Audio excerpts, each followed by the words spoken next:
प्रता जी, आप 1964 में बाबा के पास आए और आते ही आप योग युक्त हो गए, अशरीरी स्थिति का अनुभव हुआ।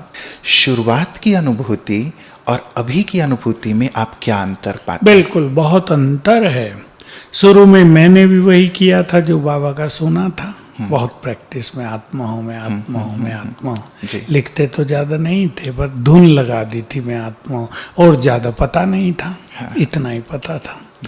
धीरे धीरे जैसे भगवान की गाइडलाइन मिली, महावाक्य मिले, उसको मुझे कैच हुए वो सब। मुझे इस बात की खुशी है कि कोई भी चीज़ मुझसे मिस नहीं हुई है। जो बाबा ने कहा वो मेरे अंदर आया और फिर मैंने उसकी प्रैक्टिस की, तो दिनों दिन ये चीज़ गहन होती गई उन अनुभवों से। और अब जबकि मुझे ये अभ्यास करते हुए बहुत लंबा समय हो गया, 56 ईयर्स हो रहे हैं। जी जी।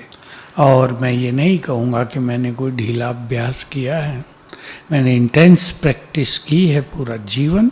इसी से मैं समझता हूँ कि बहुत गहन तपस्या करने के बाद आत्मा की स्थिति बनती है। वो 1-2 साल का खेल नहीं है। तो अब ऐसा होता है जैसे ये विचार किया मैं आत्मा हूँ, डीप साइलेंस की फीलिंग तुरंत होने लगी। जैसे संकल्प किया मैं आत्मा परम पवित्र हूँ, बहुत निर्मल, बहुत शीतलता, बहुत प्योर फीलिंग तुरंत होने लगी। संकल्प किया मैं मास्टर सर्वशक्तिवान हूँ, बहुत शक्तिशाली हूँ। ये 3 चीज़ें मैं लेता हूँ ज़्यादा, तो एकदम एनर्जेटिक फीलिंग, अपनी शक्तियों का आभास, निर्भयता बढ़ती आई, चित्त शीतल होता आया।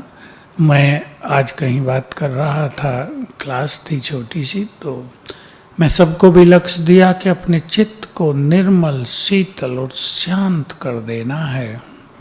चित्त में जो गंदगी है उसको निकाल देनी है। तो ये अभ्यास करते करते वो गंदगी निकलती गई। तो अब ये डीप अनुभूति होगी, जी जी। यानी उसका जीवन स्वरूप बनने लगा।